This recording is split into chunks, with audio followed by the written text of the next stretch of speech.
We've got 40 Philadelphia Philly free swinging Schwarber bombs from Kyle Schwarber. Say that 3 times fast. Is he making the case for NL MVP? This is MLB Game Night. When that final out is made, you know it's time for Locked On MLB Game Night. All the post-game reactions to every game across the league, every single night, with insights only the hosts at Locked On can provide. Prepare to experience game day reactions like never before. Only on Locked On MLB Game Night. Your team every day. Yes, it is, and yes, we are. Welcome to MLB Game Night. Every game, every night. I'm Jon Frisch. I'm one half of Locked On Angels with my brother Mike. You can find us at Super Halo Bros and at Locked On Angels on Twitter. With me, my co-host, J.D. Hafron, who I would pick first for my inter-squad, intergender softball team. He's the host of Locked On Cardinals. You can find him at LO_Cardinals and at JD Sports Radio on the Twitters. Hey, coming up on today's show, the Rangers look to deep fry Max Fried and the Yankees. Will the Marlins keep it rolling against the dominant Houston Astros? And a couple of starters debuting for their new teams after the trade deadline. How did they do? We'll get into all of that, but first I want to thank our friends at 5 Hour Energy Transfusion. Go to 5hourenergy.com today. Use the promo code LOCKEDONGOLF to receive 20% off your order. It's only valid through September 30th. Order transfusion-flavored 5 Hour Energy shots today. JD, we're starting with the big story in this one as we head to Philadelphia, where the Phillies hosted the Orioles. And to say that the ball was traveling well is an understatement. They made that place look like a Little League park in tonight's game. Led by Kyle Schwarber and the Phillies blasting baseballs left and right. We got Mark Farzetta from the Locked On Phillies postcast with a rundown of all the carnage that took place in Philadelphia. Let's go. Middleton, just hang out in the dugout. The next time Kyle Schwarber goes up to the plate, he hits a home run, just greet him at home plate with a brand new crisp contract and a blank check, and just say, hey, whatever you want for a lifetime deal, you're going to be here forever. That would make everybody very happy in the city of Philadelphia, especially after Kyle Schwarber's 6 RBI night, including a grand slam and another home run, a 2-run shot in the Phillies' 13-3 win over the Baltimore Orioles. JT Realmuto definitely deserves a tip of the cap, busting it down the first baseline in the 6th inning with 2 outs. Him beating out that throw, as replay showed sort of, led to an 8-run inning, including Kyle Schwarber's grand slam. Phillies hit 6 home runs on the night. Another one was also hit by Bryce Harper, who got his 17th home run of the season, actually got the Phillies on the board in the first inning. Phillies look to take the first 2 games of the 3-game set against the Orioles with Taijuan Walker on the hill Tuesday night at 6:45. There you go. So Kyle Schwarber just getting it done for the Phillies, became the fastest player in Phillies history to reach the 40-homer mark. Did so in the team's 112th game of the season. Remember Ryan Howard, not the guy from The Office, but the guy from the Phillies. He had a club record 58 homers in 2006. He hit his 40th in his 112th game of the season, but it was the team's 114th game of the season. As Mark mentioned, 6 home runs on the night. Baltimore got 2 of their own, so it was a pretty good home run derby there. Jesus Luzardo had a nice outing, 6 innings, struck out 7 for his 10th win behind the Phillies. JD, here's something I wanted to bring up with you. Phillies fans were chanting MVP during Schwarber's at bat, and that happened to be the one where he hit the grand slam. Do you think he's got a case in the National League? What do you say? Well, anytime you talk about MVP in the National League, you're obviously going to start with Shohei Ohtani, just because he's Shohei freaking Ohtani. And you go look at the stats, and you can't count the pitching, obviously, because Schwarber doesn't do that. But if you just go to straight-up hitting stats, home runs, Schwarber's ahead of him. Mm-hmm. RBIs, Schwarber has a monster lead ahead of him, 19 more RBIs. He's actually walked more than Ohtani. He has got more doubles than Shohei Ohtani. And then you're going to say, okay, well, yeah, but Shohei Ohtani, 50-50 last year. He's got all the stolen bases, right? No, Shohei's got 15. Kyle Schwarber has 10 stolen bases this year as well. The OPSs are very comparable. The slugging, the same. OBP, you got Schwarber in the lead by a couple of points there. Like, yeah, you can. There's a case. I mean, if that is what it is. If Shohei is MVP, no matter what, and somebody's got to take him down, if you're just always going to give it to him, then yes, Schwarber absolutely has a case for being the most valuable player in the National League this year. And it has shocked me over the years that teams have just let him slip through their fingers. Like the Cubs just let him go. Just let him go to the Washington Nationals, who then let him go to the Boston Red Sox, who then let him go to the, like, it's crazy to me. This guy, all he's done his whole career is hit the snot out of the baseball. I've seen it firsthand, hit it over scoreboards against the Cardinals. Shocks me that he's been on this many teams. And if Philly lets him slip through their fingers, that's just nonsense to me. But I'm very much impressed with him. And he does deserve the contract, as Mark says. And yes, he does get MVP votes from me. Yeah, and he's no longer the three true outcomes guy either, because he's sitting on a nice 254 batting Even if average. he is, it's okay to do that these days. It doesn't matter. Like, it's a different world. You know, Adam Dunn would be a god in this style of baseball these days. That's all he did. Home run, strikeout, walk. He'd be a god. He'd be making so much money. He's got to be so mad that his parents gave birth to him too early. Too early. That's his problem. They're too quick with it. Exactly. Now, when you think about Kyle Schwarber and having such a great year in his walk year, like, he's certainly going to earn whatever check comes his way next. Now, I have to laugh, JD, because you got to see Ohtani and the Dodgers in person just last week, and yes, Ohtani didn't have a very impressive day. He got cramps. Left the game. But the irony is now your Cardinals are out here in La La Land, Los Angeles, facing those very same Dodgers. How did this one go down? Dude, you know, it's a tough year for the Cardinals. Dodgers, obviously, they're going to the playoffs and they're probably going to have a nice run. Cardinals just trying to figure out what the hell they're going to do for 2026, and they had to face the Dodgers after, you know, losing 2 of 3 to San Diego.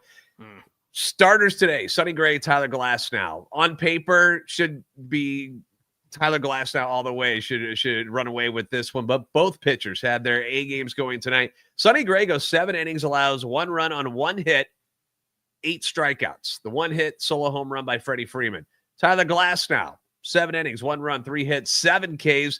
The 1 run on a solo home run by Mason Wynn. So these guys look great, and they were just burning through the lineups. Like, they were awesome tonight. So it was on the bullpens to figure out how this one would end.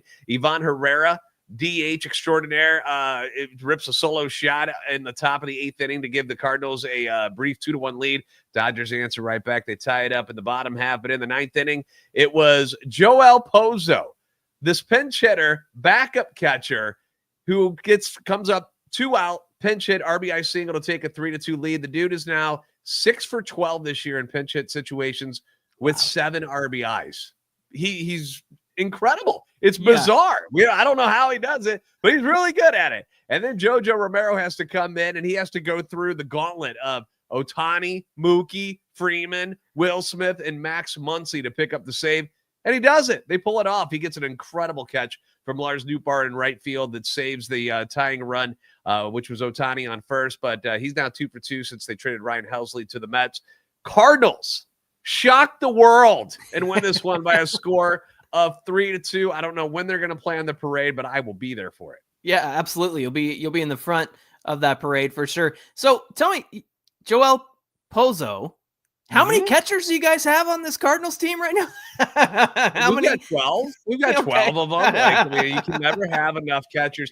Technically, if you want to break it down, there's 2 real catchers. Well, no, there's 3 real catchers, but 4 that actually have caught major league games. So you've got Pozo and Pajes behind the plate that are like the normal catchers now. And then you've got Contreras over at first base, who could catch if he needed to. And then you got Ivan Herrera, who's been playing some left field. He's been DHing a lot. They're trying to save his legs because he's dealt with some leg injuries, but been a really good hitter for them. So, I mean, 4, you know, most teams have like shortstops all over the place. Cardinals do it differently. We go catcher. And maybe that's why we're a 500 team, but that's what they've decided to go with. That's the Cardinal way, baby. Yeah, that's the Cardinal way now. Bring look, all the catchers on. We got you. We'll find a place for you. You got Herrera and Pozo, you know, making sure that, you know, they got the leads in this one. So yeah, maybe there's something to that, because they're the reasons why they were able to win this game. Sonny Gray didn't go anywhere at the trade deadline. Are you surprised? No, he's got a no trade clause, and nobody for whatever reason wants to leave St. Louis, even though they haven't been very good this year. Both Sonny Gray, Wilson Contreras, Nolan Arenado just were like, nah, we're good. We'll stay. We're fine. We're comfortable. So we like the arch. They love the arch. It's a good time. They like Budweiser apparently because that's where Bud is. It's one of those things where I feel like because they're veterans, I don't think any of them wanted to pick up and move during the middle of the season. I feel like this offseason, I bet they revisit it again and go, all right, guys, now that we've had a couple of years and we're still not where we want to be. Are you sure you guys still want to be here? We could shop you again. I mean, Arenado already shot down a chance to get out of town and go to the Houston Astros. So they tried. They tried to get rid of these guys. They won't leave. How are you going to rebuild? These guys won't get the hell out of here. Make room. Get out of the way. Exactly. Well, if they do end up getting traded, you could trade for some more catchers. That seems to be the way to go about it. Hey, the Rangers, our top 5 prospect, like our catchers. We've got more of them. We got catchers coming out our yin yangs, dude. We're all so many catchers. Up to your ears and catchers. Hey, the Rangers rally in Texas thanks to a game-tying home run from who? This is MLB Game Night.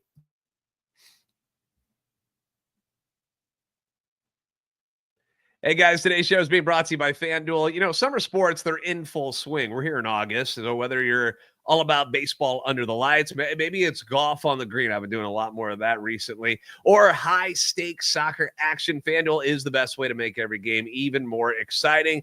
You're already following the action. Why not make it a little more thrilling? Why settle?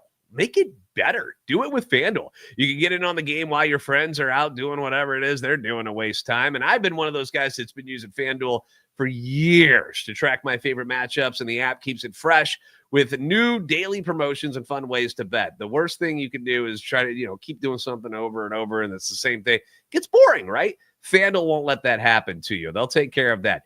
Very easy to use app, fast to pay out when you win, and it makes even regular season games like tonight's game, Cardinals-Dodgers, makes it feel like must-watch event. So whether I'm placing a same-game parlay or watching a bet right into that 9th inning, FanDuel makes it feel like I'm a part of the action. They'll do it for you, too. So if you're new to FanDuel, new customers can bet just $5, get $150 in bonus bets if your first bet wins. Just open up the FanDuel app today or visit FanDuel.com/lockedon to get started. Jon Frisch and J.D. Hafron here with you on an MLB Game Night. Let's take it down to Texas. The Yankees got swept in Miami over the weekend. The city is panicking. Everything's on fire. Aaron Judge not in the lineup. And then the Rangers are 13-7 in their last 20. Now the Rangers, they really rallied in this one at the expense of the Yankees. And Brian, our Sunday night host here on MLB Game Night and of Locked On Yankees, he sums up the way this game made all Yankee fans feel as it went into extra innings. Let's hear from Brian. Unbelievable. Just unbelievable. It's like this team is competing daily for the worst loss of the season. I'm Brian McKeon from Locked On Yankees. It doesn't get much worse than this. A late home run from Jock Peterson in the 9th inning off who else but Devin Williams, and the Yankees lose another gut punch of a game. And this is exactly how you want to try to win games. That's the bad part, right? Max Fried wasn't great, but he didn't need to be. When you're able to go from Luke Weaver, you get Bednar in there, right? You get Duvall, and then you get the performance out of Devin Williams where he blows the save again. Another awful performance. They tie the game, and then Bird comes in and looks good. And they still lose. They give up the walk-off. This is as bad as it gets, and I got to be honest with you, this team just might not have it at all, no matter what they did at the deadline. We'll talk about it all week on Locked On Yankees, if there's a lot to talk about. See you there. Oh, boy, not looking good for New York. John, I got an observation for you. The rumor is that Brian actually had sleeves on before that final inning started and ripped them off. He was so upset with what he saw from Devin Williams tonight. That's just the rumor. I could see that. I could see that coming from Brian. Look, the Yankees were up 3-0 in the second inning. Paul Goldschmidt got it started with a home run, RBI singles from, hey, you know him. Hey, get him back. Ahmed Rosario, Cody Bellinger get 2 RBI singles. Rangers answer with 4, as Brian mentioned, against Max Fried to take the lead.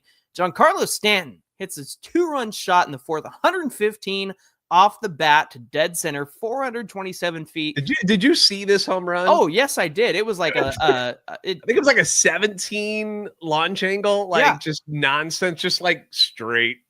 Yeah, and it still went out. It was insane. So they're up 5-4, but then Jock Peterson hits a home run. You know, Jock Peterson, who's hitting a whopping 126. He hits that home run off Devin Williams. Here's what I want to know, JD. But let's finish this out. Bottom of the 10th, Josh Young, 2-out, 3-run home run to walk it off the newly acquired Jake Bird for the Yankees. The Rangers win it 8-5. Here's what I don't understand. You've got the newly acquired Camilo Duvall, newly acquired David Bednar. Both guys have 32 saves between the two of them, the closers for their respective teams, the Giants and the Pirates. They go in the 7th and the 8th, and you go with Devin Williams in the 9th. Is that loyalty? Is it stupidity? What's up with that decision? You get these brand new closers and you go to the guy who's been shaky all season. I don't understand that. What about you? Yeah, I mean, I think it's a little bit of both. I think Aaron Boone's the kind of guy that's like, you know, he's been our dude. Let's roll with them. I think he can get Jock Peterson outright. Nope, can't do that. Ends up giving up the. He looked terrible too. Devin Williams was all over the place. He just didn't look like he had the feel for the screwball or whatever it is, the changeup that he throws. He just looked like he was off the entire time. So yeah, and he's not. They got to move on. They got to do something else. I don't mean move on like cut him or anything, but I'm like, you got to give other dudes opportunities. You can't just keep doing this over and over and watching things burn around you. So games like this, when you are struggling, you don't have Aaron Judge, and you let them slip through your fingers. That's really tough. I would rip my sleeves off too.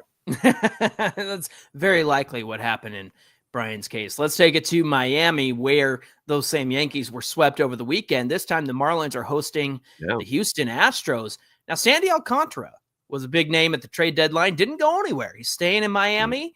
He's not moving to Miami. He's staying in Miami. He had to pitch well in his last 2 games before the deadline. Things didn't go so well for him tonight. Let's go to Jeremiah from Locked On Marlins to hear what went wrong for the Fish. You can't play sloppy baseball and expect to win a baseball game. It's pretty simple. It's Jeremiah Gagnon from the Locked On Marlins podcast, and that's what happened against the Houston Astros. Couple mental errors, base running errors, and Sandy Alcantara wasn't very sharp. He gives up 6 runs across 7 innings, and most of the damage happened in 1 inning, the 4th. The Astros got 6 hits. They put up 5 runs, and although the Marlins tried to battle back, Derek Hill and Javier Sanoja both hit pinch hit homers, it wasn't enough, and they lose by a score of 8-2. They can try to rebound, flush it, put it behind you, get back in the win column tomorrow. Cal Quantrill's on the mound. Check out Locked On Marlins for more. Man, how nice is that teal Florida Marlins hat on Jeremiah? I freaking love that stuff. Yeah, he's right. It was Jesus Sanchez, former Marlin, just a week ago, who hit an RBI double, and then Carlos Correa, who's back with the Astros. He should get doubly booed because he's never been stopped. They've never stopped booing him for cheating with the Astros. Now, Jason Alexander, a.k.a. Art Vandelay. That's a deep cut if you're a Seinfeld fan. I love that. 6 scoreless innings for the Astros. JD, they kept the band together in Miami. Didn't trade Sandy. Are you a happy JD Hafron? What do you say? I loved it. I was glad that they were like, you know what? Screw you guys. If you're not going to give us king's ransom for him, then we're not going to move him. We don't have to move him. And guess what? We're playing pretty darn good. So let's continue to build this, and then you can revisit that in the offseason if somebody else wants to get crazy and blow you away with an offer. But you didn't need to. You're playing good baseball. You're pushing a chance to go to the playoffs. You got 2 months to work with it. So I'm glad they did it. Keep it going. Yeah, they got a lot of momentum for the rest of the season and into next year as well. Let's take it to the Brewers meeting the Braves in Atlanta, the best team in baseball, those Milwaukee Brewers. So good. They had a chance to stack up some wins against the down-and-out Braves, the Acuna-less Braves. Could they stack another win, add to their best record in all of baseball? Let's hear from Chuck of Locked On Brewers, who tells us how good teams find ways to win. It is just unbelievable what these guys continue to do. After sweeping Washington, they go into Atlanta, and Quinn Priester does it again. Hey, everybody, Chuck Freeman, instant reaction, Locked On Brewers. Gave up a leadoff home run, ends up sticking around for 7 innings, allows just 2 hits. Uribe and McGill finish up. Yeah, and the Brewers were down 1-0. Ike Collins, the Rookie of the Year in the National League, delivers a 3-run blast, puts Milwaukee ahead to stay. Yeah, limited offense for the Brewers tonight. Didn't matter. They got the win. That's what good teams do, and the Brewers continue to churn out victories. Talk about all this coming up a little bit later on tonight on the next edition of Locked On Brewers. Please subscribe. So there you go. A nice little win there for the Brewers. Just the 1 home run, the 3-run home run that did it. But Quinn Priester, the 3rd pitcher in Brewers history to win 10 straight decisions in a single season. 11-2 on the season, a 3.15 ERA. Just the solo home run that Chuck mentioned off the bat of Jurickson Profar. Let's take it to the NL Central. An awkward start for both teams between the Reds and the Cubs. Both starters had to leave early with injuries. Nick Lodolo after an inning and 2/3 with a blister on his pitching hand. The Cubs, who traded for Michael Soroka, he got his first start tonight. Had shoulder discomfort after 2 innings, so it was a bullpen game for both of them. There was an overturned call that made the difference in this one. But here's Jeff Carr with what it took for the Reds to get it done against those Cubbies. Here we go. Grit, guts, determination. The Cincinnati Reds just got a big-time reset button kind of win on Monday night. What's up? This is Jeff Carr from the Locked On Reds podcast. And the Cincinnati Reds, even though Nick Lodolo leaves the game after just an inning and 2/3 with what might be more blister issues, we'll have more on that on the next Locked On Reds podcast. The Reds bullpen was amazing. Absolutely shut down baseball. Nick Martinez did give up a 2-run home run to Dansby Swanson, but that was it. That's all that the Cubs' vaunted lineup was able to get against this Reds bullpen in 7 1/3 innings of work. And you had an amazing appearance by Scott Barlow. You had an awesome performance by Tony Santillan. Looked absolutely brilliant after hitting PCA to lead off the 8th inning. And then the play of the year so far for Ke'Bryan Hayes, and I'm expecting more because he is a Gold Glover and he will be again here very soon, with an amazing play at third base on a short hop grounder that he's able to throw out Dansby Swanson at first base. Got him by that much. And he saved the Reds win. Now they can build. It's time to build. There you go. That was I'm intimidated by Jeff. He's feeling all that grit and gut that the Reds put on display. JD, what happened? There was an overturned call. I know there was an error as well. Like, what in the world happened here? That was okay. The Dansby. So the play he's talking about, Ke'Bryan Hayes makes this. There was a tapper, and the winning run or tying run is about to score. It's on third base. Ke'Bryan Hayes makes this nice play, throws it over to first base. It appears that Dansby Swanson is safe. They call him safe. Terry Francona and company, like, let's check this one. And Dansby Swanson missed the base. He missed first base. He stepped in front of it, and they got him out. Swanson had a weird night, man. He had the 2-run homer that Jeff brought up. He also had an error in the field. Then he had this weird, it's like he forgot how to run normal. It was bizarre. And the Reds benefited from it. So give credit to them after the fiasco that was the Bristol game with the rain and the ball. Right. To come out of this one and have another bullpen game after Lodolo left early and to still pull off the win against the Cubbies in Wrigley. That was impressive. So I know the Reds are a little bit ways back, but they are not stopping. So guys that they got to face the rest of this way better get their act together, man, because they're coming. Yeah, I like the moves that they made at the deadline for the Reds, especially that Ke'Bryan Hayes moves, which I was shocked the Pirates did that. But hey, there you go. It's working out for him so far. Hey, Ke'Bryan Hayes did that. Quinn Priester, former Pirates guy, doing well for Milwaukee. Pirates, man. Friggin' Pirates. Hey, we got a few more starting pitchers who made their debuts for their new teams after the trade deadline. How'd it go? Not great. We'll get into all of that. This is MLB Game Night.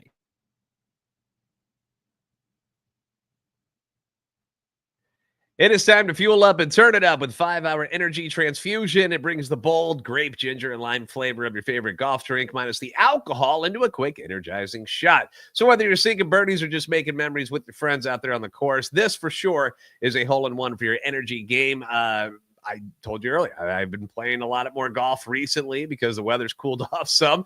And we're out with our friends. And 18 holes is a long day at the golf course. And, 5-hour energy transfusion, it just hits. It's perfect for when you're out there and you're finishing up the night. You know how you always kind of take a break, a little halftime? Pop one of those 5-hour energy transfusions. You're going to be feeling right as rain. It's going to keep you sharp. It's going to keep you energized. And if you go to 5hourenergy.com today, that is the number 5hourenergy.com. You can use our promo code, which is Locked On Golf, to receive 20% off your order. Now, this offer is only valid until September 30th on one order and cannot be used with other promotions and is not good on subscription orders. So whether you're meeting up with friends, you're trying to turn 18 holes into 36, get the energizing boost that you need to power through. Order transfusion-flavored 5-hour energy shots today. Now, I'm going to take you to Anaheim where the Rays are in town to meet the Angels. And if you want to hear me wax poetic with my brother Mike about the Angels trade deadline, you can do that at Locked On Angels on YouTube or wherever you get your podcasts. Just a quick plug there, a little plug there, shameless plug. The struggling Rays, they're 5-11 since the All-Star break. They meet the Angels, who are 7-9 since the All-Star break. The Rays did some dealing. They kind of bought and sold, and so they got a new pitcher from the White Sox, Adrian Hauser, who's had a great season. They got him to face Yusei Kikuchi for the Halos, and the Angels got to Hauser. They handed him his worst start of the season, just 5 2/3, 11 hits, JD, 5 earned runs, 1 walk, 3 strikeouts, gave up a go-ahead 2-run homer to Joe Adell. Taylor Ward gets his 83rd and 84th RBI on the season with a broken bat single, drives in Shawnoel and Trout. By the way, Taylor Ward tied for 3rd most RBIs in the American League behind Aaron Judge and Cal Raleigh. Him and Riley Green both have 84 as of tonight.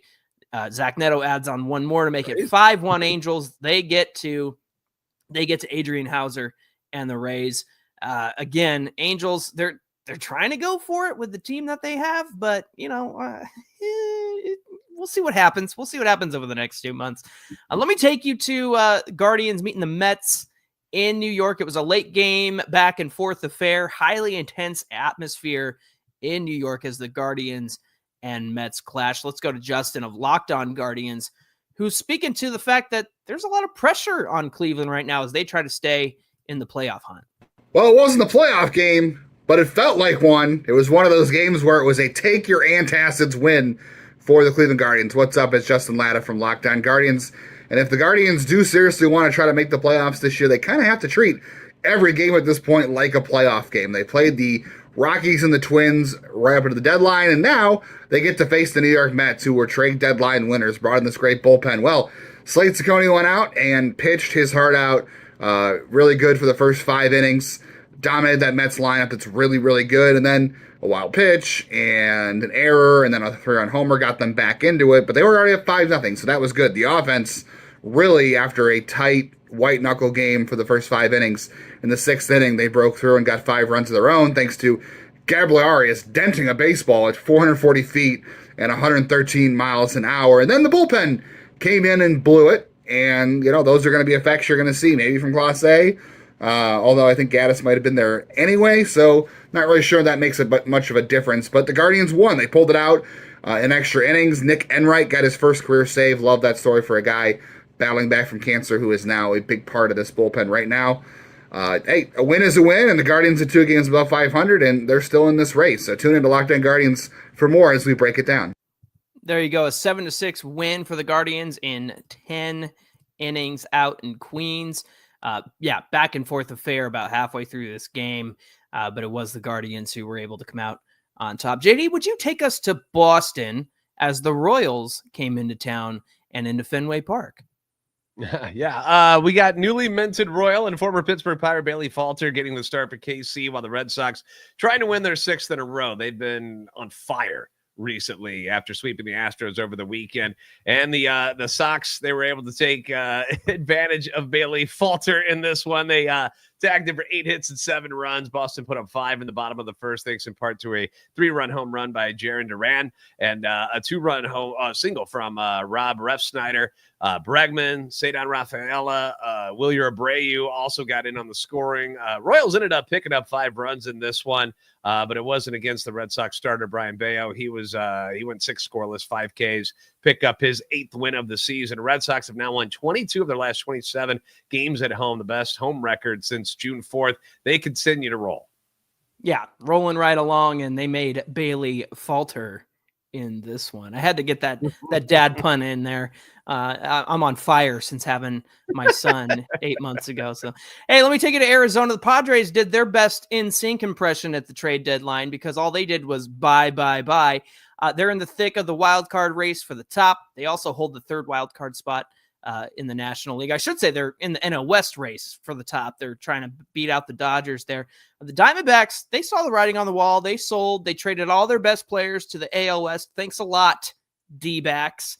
And the Padres also said, thanks a lot, D-backs, because they lost 6-2 to Arizona. They put up 5 runs against the new Padres starter, J.P. Sears.